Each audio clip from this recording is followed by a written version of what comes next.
We'll do this one first. Let me get my fucking headset on in it. We'll do that one first. Alright, detectives uncover Brad's horrifying secret. Let's see what the horrifying secret is. Hey man, how'd you get in the house? You got to come home right now. Emergency. Come home. Just come home. When I walked in, there was a smell, like a pesticide smell. Yep. And I walked in, and I didn't see anything on. I saw like a flower rose tore up, and then I walked in the living room, and she's laying there on her back. There is a lot of blood. Okay. This is 65-year-old Bradley Post. Just minutes earlier, he discovered his fiancée, 41-year-old Christina Parcell, lying on her living room floor in a pool of her own blood. He immediately dialed 911. Greenville County 911, what's the address of your emergency? Break Drive. I think I might have a death. Walked in my fiance's house. She wouldn't answer my call. There's a very weird smell, and I can't get her to come around. I said to the advisor, what should I do? Is she breathing? Hold on. And we're going to start CPR, sir. Okay, I think she's You know, gone. you think she's gone? Yeah, because somebody might have shot in the back. I don't know. Like somebody has shot her? Okay. All right. No. And tell me why you think she's dead. So she won't respond. She won't Her eyes respond? open. Eyes are open? All right. There's a lot of blood. And a lot of blood. Okay. Yeah. Okay. Come over here now. I'm sorry. Say it again. Get somebody here now. I've got some people coming, sir. I have everybody coming. Brad then told the dispatcher he was going to hang up the phone to inform Christina's family of the emergency. He called Christina's sister, Tina Parcell, who was also the owner of the house. She was working at the time, so he left her this voicemail. Tina, this is Brad. You need to call me quick. There's a problem with Christina at the house. Please call me now. Minutes later, Deputy Chris Robinson from the Greenville County Sheriff's Office arrived at the scene and was met by Brad standing in the driveway. Tina had just returned Brad's call, so he rushed her off the phone to help the officers. Hey man, how'd you get in the house? You got to come home right now. Emergency. Come home. Just come home. She went for a job interview. Okay. She left and came back. I called her, texted her twice. Yeah, just from like 9 o'clock. I got her on a tracker. Yeah. She didn't respond, so I went to the door. No response. So the back door is always unlocked. Okay. So I walked around the back door. When I walked in, there was a smell, like a pesticide smell. Yeah. And I walked in, and I didn't see anything on. I saw like a flower rose tore up. I'm hearing walked stuff. in the living room, and she's laying there on her back. There is a lot of blood. Okay. Do you live here? No. You stay here occasionally? Yeah. Okay. I'm with her most days. All right, do me a favor, just stand right here. Well, you want to help me clear it real quick? Sheriff's Office. The deputies entered through the back door of the residence and immediately noticed the smell of harsh chemicals that Brad was talking about. I do smell something. All right, you see what we got? There is a smell in here. He says there's a smell of pesticide in the yard. And I'll clear this on the left. Before checking on Christina, they cleared the house of any threats. Yes, ma'am, we're clearing the house now. Okay. Sheriff's Office. Take one, I'll take the other. Sheriff's Office. With no apparent danger inside the house, they headed to the living room to evaluate Christina's condition. She was completely unresponsive.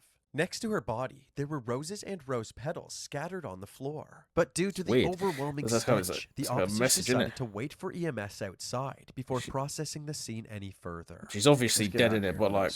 Definitely not a death odor. Back outside, Brad was just wrapping up another phone call with Tina. Anyway, I gotta go, Tina. Get home as soon as you can. It's the owner of the house, her sister. Okay. Is she dead? As far as I can tell, I'm not EMS, man. So, and this is your girlfriend? My fiance. Okay. What's her name? Christina Lorraine Parcell. Son of a... You got a young daughter that's 9. As EMS arrived, the deputy asked Brad if he knew of anybody who would want to harm Christina. There's been a custody battle. This guy's been he's a threatener, he's the thug. I'm telling you. Oh, what, the baby daddy? John Mello. The person that Brad just mentioned, John Mello, is Christina's ex-husband. Apparently, Christina and John had been fighting for the permanent custody of their daughter, Aida, and things had gotten ugly. She looks quite young. It's like she likes older men or something. Had started dating back in 2009, and Christina's family quickly noticed a change in her behavior. The next year, in 2010, she sent out this letter to her family. Dear Mommy, Daddy, and Tina, I'm severing the ties of discontent and unhappiness that have haunted my life. Please leave me to my peace and my newfound life. Please do not visit my home. Do not call or email. And most importantly, please don't worry. She then cut off all contact with her family for 4 years, but in 2014, she suddenly got back in touch with her sister. She told her that she had just given birth to Aida and was in the process of divorcing John. Unfortunately, it was this divorce that ignited the difficult custody battle that Brad mentioned earlier. In court, Christina said that she was afraid of John having primary custody due to his short fuse and explosive anger. But John said the opposite. He insisted that Christina shouldn't have custody due to her erratic behavior, inconsistent presence, and inability to financially support Aida by herself. In 2016, the court made their decision. John gained sole custody of Aida, while Christina was limited to scheduled visitations. But the custody battle didn't end there. In the following months, John contacted the police and social services multiple times, accusing Christina of drug use and misconduct during these visitations. The Greenville County Sheriff's Office launched an investigation. That's interesting, and found actually. no evidence to support these claims. In an attempt to catch Christina in the act, John began following her. This backfired, and he was charged and arrested for stalking. Even after being charged, his obsessive behavior continued, and in 2018, John was charged again, this time with harassment. However, both of these charges were ultimately dropped, likely a result of the accusations. Bro, he looks being worse hearsay. every picture Things that's seemed been to stabilize updated. over the next 2 years. John remained as primary guardian of Aida, while Christina was entitled to weekend visitations. But suddenly, on October 7th, 2020, Christina received a distressing email from John. It read, "We are out of the country, phone not working. Be advised, we won't be able to fly back for Friday exchange. Sorry, more later." Over the next few days, Christina did everything in her power to figure out where John had taken their daughter. She went to Aida's school, East North Street Academy, and learned that John had withdrawn her from the Greenville County school system. So, she sent an email to John saying, "Please tell me anything you can about where our daughter is and how she is doing. I'm scared and I miss her so much. When am I going to be able to see her? Please." 3 days later, John responded saying, "I am not ignoring you, just super busy. Please do not bother people about us. She is doing great. She is happy and healthy. It's just a new setup. That's all, new rules. Thanks. Stay well." While she continued looking for clues about their whereabouts, John suddenly updated his cover photo on Facebook. In the photo, a random woman had her arm around Aida, and they were posing in front of an old building. Christina zoomed in on a banner in the background and realized that it had Italian text on it. After doing some more digging, she found out that this building was in Rovigo, Italy. Christina contacted several agencies, including the Greenville County Sheriff's Office, the FBI, and the U.S. State Department. They were able to confirm that Aida was safe and well, but it was ultimately determined that John had violated Christina's visitation rights. In May of 2021, Christina brought Aida back to South Carolina while John remained in Italy. 3 months later, in August of that same year, all of Christina's neighbors received envelopes in the mail. The envelopes contained several items suggesting that Christina was leading a double life as an escort, operating under the pseudonym Caroline Warren. Christina was certain that John was responsible for this. However, he was still in Italy at the time, and the two locations printed on the envelopes were Greenville, South Carolina, and Knoxville, Tennessee. Perhaps the person who mailed these packages was the same person who brutally attacked Christina. While the deputies questioned Brad, the EMS confirmed that Christina had died. She hadn't been shot as Brad initially thought, but had actually been stabbed dozens of times. Brad was then asked to provide a timeline of events leading up to the discovery of Christina's body. And when was the last time you just spoke with her? Hold on, I'll tell you exactly. Last time I talked to her was 8:15 a.m. Outgoing call, 10 minutes. She was on her way to a job interview. After Christina went in for her interview, a couple of hours passed and Brad didn't get an update on how it went. He tried This to is call her, mental. but she didn't answer. So he decided to go to her house to see if she was home. Because normally when she leaves somewhere, she'll send me a text, I'm on my way back. Right. And I didn't hear from her. But at this point, I'm getting worried about where we are. I really don't know if I want to comment more. I want to help you, but if this is what I think it is. That's fine. The deputies respected Brad's wishes and the questioning stopped there. But he remained on the suspect list while they continued their investigation. Lead detective Sergeant Jared Sparkman wanted to confirm Christina's timeline, so they began gathering surveillance footage along her route that morning. At 8:34 a.m., Christina was captured entering the Valley Walk Animal Hospital to attend a vet technician job interview. The interview seemed to go smoothly and lasted about 10 minutes. Christina then left the clinic and headed home. At 9:07 a.m., she was captured arriving home by a Ring doorbell camera 3 doors down.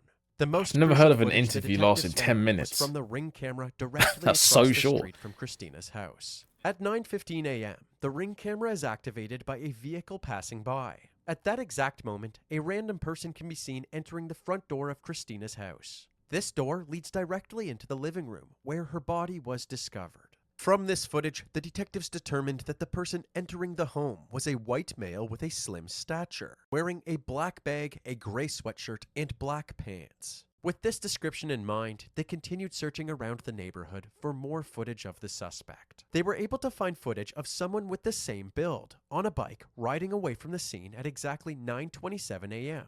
12 minutes after the suspect entered Christina's house. In this footage, the individual was wearing a black sweatshirt, black pants, and a medical face mask. The suspect likely got blood all over their clothes while committing the crime. So although the biker was wearing a different sweatshirt than They must have switched it out when they did the crime, innit? That's if it's this the guy. That's if it's this guy, 1 innit? minute later, the same biker can be seen on another Ring camera. His slim stature is even more apparent. As the detectives got to know more about this mysterious suspect, they wondered if he was somehow connected to John. They discovered that John still had a property in Greenville County that somebody named Michael Manigault was employed to maintain. So they tracked down Michael and brought him in for questioning. They told him that they were looking into the death of Christina Parcell, and Michael responded by saying that his coworker told him all about her. Tell me again how you heard about Christina. A mutual friend of me and John, Zach Hughes, he said about a week and a half ago that Christina had been stabbed to death. The man he's referring to is 28-year-old Zachary Hughes, an accomplished classical pianist. Back in 2021, right after Christina took Aida from Italy back to the United States, Zach went to Italy himself to visit John for 3 to 4 weeks. The two became closer than ever during this trip, and when Zach flew back to Greenville, he began helping with John's property maintenance. How does Zachary get around? You said old truck or something? Yeah, old truck. He picked me up on some. The detectives searched through South Carolina vehicle records and learned that Zach's truck was a gold Ford pickup. It turns out that on the day after Christina's death, an automatic license plate reader in downtown Greenville snapped a photo of Zach's gold truck. In the bed of the truck was the same black bike from the Ring camera footage. The detectives quickly obtained a search warrant for Zach's residence and went there with a team of deputies to execute it. When they arrived, they ordered Zach to come out with his hands up, and he calmly obliged. Anybody else in the house? Yes, sir. They escorted Zach to the back of a police cruiser, where he sat patiently while the search took place. Inside the home, they found a cardboard box containing a plethora of knives. Any one of these could have been the murder weapon, but every one of them was squeaky clean at this point. There was also a detached garage where they found the getaway bike in mint condition. Unfortunately, these 2 pieces of evidence alone didn't justify an arrest. So after taking a photo of Zach and collecting his phone and DNA, he was free to go. Getting into Zach's phone proved to be a difficult task because it had been locked with military-grade encryption software. They did military-grade encryption software, but only partially. They were able to salvage bits and pieces of data, including 1,769 scrambled WhatsApp messages between him and John. In April of 2021, one text message from John to Zach said, "Harass shit of her 5-2. We can get the 864 out 3." Rearranged, the text provides Christina's phone number and says, "We can harass the shit out of her." The next message from John said, "Buy a cheap dollar store burner phone." The day before the killing, the two had a phone call that lasted over 2 hours. 2 hours? The last text exchange they ever had was on the day Christina was killed. John texted Zach, "How did that music research go?" Zach replied, "Good, I'll tell you over the phone." The detectives believed that music research was the code for the killing killing. Christina. Yeah. Later that afternoon, John and Zach had a phone call for 1 hour and 20 minutes. As for Zach's DNA, the crime lab compared it to the DNA found under Christina's fingernails. It was a match. With this new evidence, authorities rushed to Zach's house once again to arrest him. Still in his fancy suit, they brought him down to the station and into the interrogation room for questioning. However, just as they were about to begin, Zach's defense attorney advised him not to speak to the detectives. For now, he was taken to the Greenville County Detention Center and placed EZQL23. Hello. How you doing? How you doing? Possession of a weapon during the commission of a violent crime, harassment, conspiracy, and first-degree burglary. Last year, I interviewed Zachary Hughes about a special Beethoven Sonata series he was working to perform. Now the Greenville County Sheriff says Hughes is behind bars for a brutal, violent murder. But I think it was more than obvious. So they planned it. Intended to kill her. And they planned it. They planned it. They planned it. The baby father killed her. We don't know why. We don't know what his motive really was. Well, he didn't do it himself, but he got someone to do it for him. That's crazy. His friends and family doing great, just chilling. That's good. That's good. I'm glad you're okay, brother or sister, whatever you may be. Bond should be granted. Zach lived with us for over But 2 years. I'm glad you're doing all right. Glad you're doing all right. We talked with him every day. He was recruited to teach online, providing musical teaching to underprivileged children. This is the character of the man that we're talking about here today. Never have I ever seen any tendency to violence in my son. He was a happy, joyful, energetic child. You can say that, but why was his DNA under the fingerprints of the girl then? Is that not strange? Doing something like this. Never. What are you watching? The efforts from Zach's loved ones were ineffective. The judge believed that consider him a danger to the community. I'm going to deny bond based on everything I've heard today. Nice. Right? Oh, ad. Thank you very much. Zach remained behind bars leading up to his trial, which began on February 11th, 2025.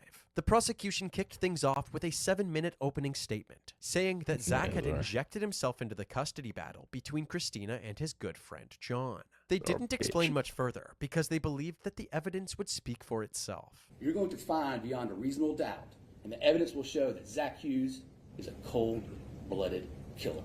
Cold-blooded killer, He you know. committed murder, he committed harassment, and he committed burglary first. Thank you. Typically, this is when the defense would present their opening statement. However, they decided to hold off until the prosecution rested their case, because they had something up their sleeve. The prosecution introduced several witnesses who were present at the scene, including medical examiner Claire Rose, who inspected Christina's injuries. What jumped out at you as you were going through there to mark of significance in your report and in your findings? So I found that there were 35 sharp force injuries to Ms. Parcell. 35. They also brought Tina Parcell to the stand to describe the tumultuous custody battle between Christina and John, illustrating just how stabbed 35 times. Fucking Family hell. law attorney Vanessa Cormelo, who represented Aida during the custody dispute, said she believed John would have done anything to keep Christina separated from Aida. What Clearly. findings did you make as to Clearly. the lengths that Mr. Mello would Like I said, go everything that I just said, in it clearly. The guy was. I don't know what's wrong with that guy, innit? He was very clear that there was nothing off limits. He was, like I said, threatening, harassing, intimidating, hundreds and hundreds of emails. This was the worst case I've ever worked on. I think in May of 2021, I brought a motion to the court asking for a psychological evaluation of him. After 31 witness and expert What? testimonies, the prosecution rested their case. It was finally the defense's turn to present their opening statement, and they had some unexpected news. What for the advice jury. would you say to small streamers? Because Zach has been waiting for this opportunity to tell a group of people like you what really happened. Clean her hands. I took off my outer shirt because there was blood on it, and I put it in the backpack. I believe that what I've done is the right thing, and I believe that I did it for the right reason. Zach's reasoning for committing such a horrific crime stems all the way back to his childhood. I don't say this lightly, but my oldest sister, Grace, was the most evil human being I've ever met in my life.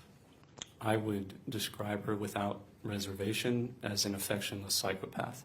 She was just an incredibly intelligent person and incredibly evil. And having met someone like that, it made me able to understand that people like this exist. If you trust them, you are only ever going to get hurt by them again. Zach went on to explain that while hanging out with John, John told him about the custody battle and described the type of person that Christina was. Point by point, everything he described about Christina Parcell was exactly the same as my sister Grace. Both John and Zach were on the same page. Christina was a danger to Aida. John then asked Zach if he would kill Christina for $5,000. Zach immediately and unequivocally declined this offer, so John raised it to $10,000. I told him the only way I would ever consider taking action like this is if I was absolutely convinced that his daughter was not only in danger, but that the only way to rescue her from that danger would be to take Christina Parcell's life.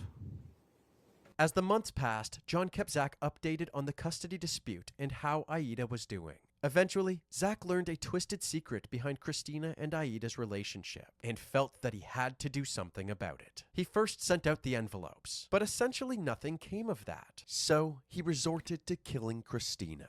As soon as I left the house, I felt the most enormous wave of relief wash over me because I knew from that moment on, Aida would be safe. Aida would be safe from that her mother was perpetrating on her. And there is proof to that the state is hiding from you. Instruct him to be quiet.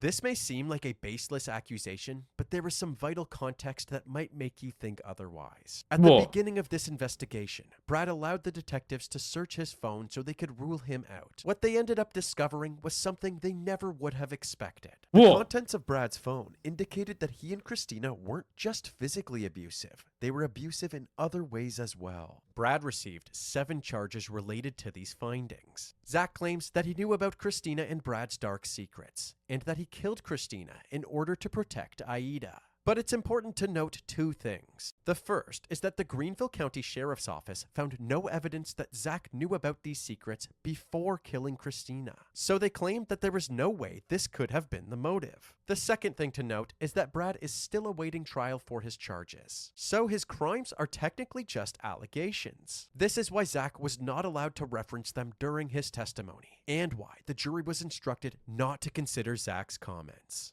After Zach's unwelcome comments, the judge ruled to hold Zach in contempt and gave him 6 months jail time for his outbursts in court. They wrapped up for the day, and that same afternoon, John, who had come back to Greenville following Christina's death, was arrested at his home for soliciting Christina's murder. At his bond hearing, Tina had the opportunity to speak to John directly. The tone in her voice can be described with 2 words: pure hatred. You did this to your family. Your child has to know that you did this to her family. John was initially denied bond, but a circuit court hearing was scheduled to determine whether he would be granted a bond or be held in jail until his trial. The next day, it was the prosecution's turn to cross-examine Zach. They didn't want Zach to have another opportunity to say things that the jury wasn't supposed to hear, so they decided to ask Zach just one question. Mr. Hughes, when you dragged Christina Parcell across the floor of the front room where you killed her, did you drag her by her arm or by her ankle? I don't remember for certain, but I think by the ankle. That's all the questions I need to ask this, Your Honor. During closing arguments, the prosecution claimed that Zach was lying to himself when he said his actions weren't malicious. The defense drilled in the notion that even though Zach admitted to killing Christina, that does not mean he is guilty of murder. They said that he had zero hate in his heart and only killed her as a last resort to save Aida. Does a person... What? Wait. I don't know what's happening here. I actually don't know what's happening. This whole thing has now spun me now. Because now I've just found out that there was physical abuse and some other type of abuse. They didn't say specifically what. But if I had to hazard a guess, an educated guess, I would assume if that is true, if that is true,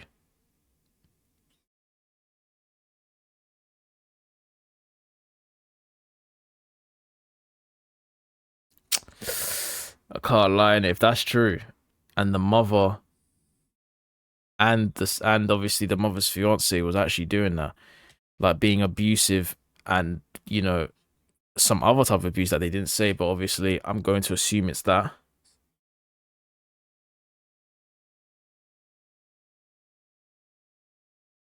All I can say is, yeah,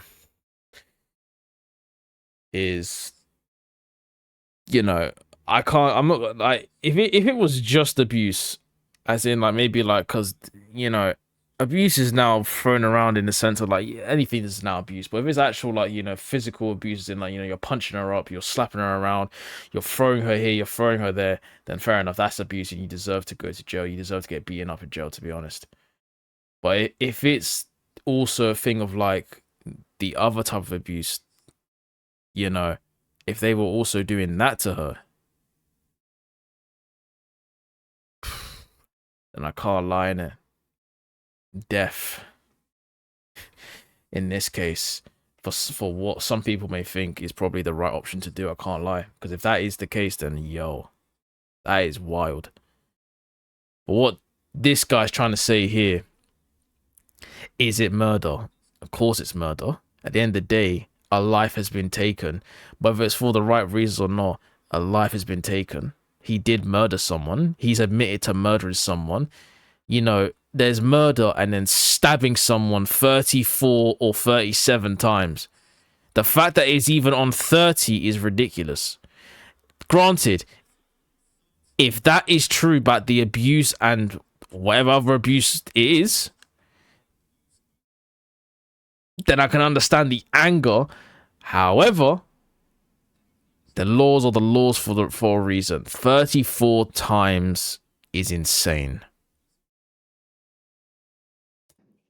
Who kills another person with the intent to save an innocent child have evil in their heart.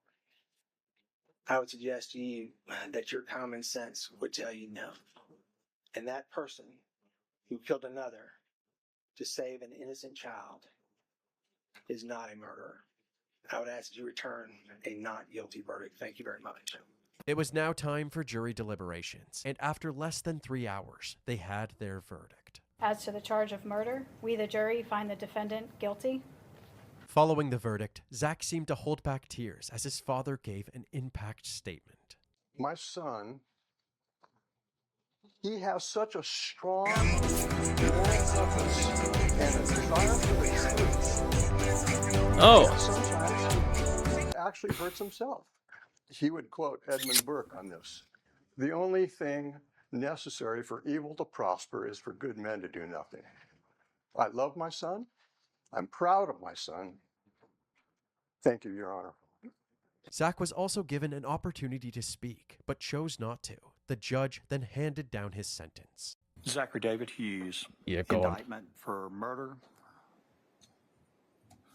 You're to be committed to the State Department of Corrections for life. Zachary Hughes is currently serving his sentence at the Kirkland Correctional Institution in South Carolina. John Mello is currently in custody and has not entered a formal plea to his charges. And as for Bradley Post, he is currently being held at the Greenville County Detention Center, awaiting his trial. Bombaclot. Yo, the twists and turns that I've just heard. What are your thoughts about this case?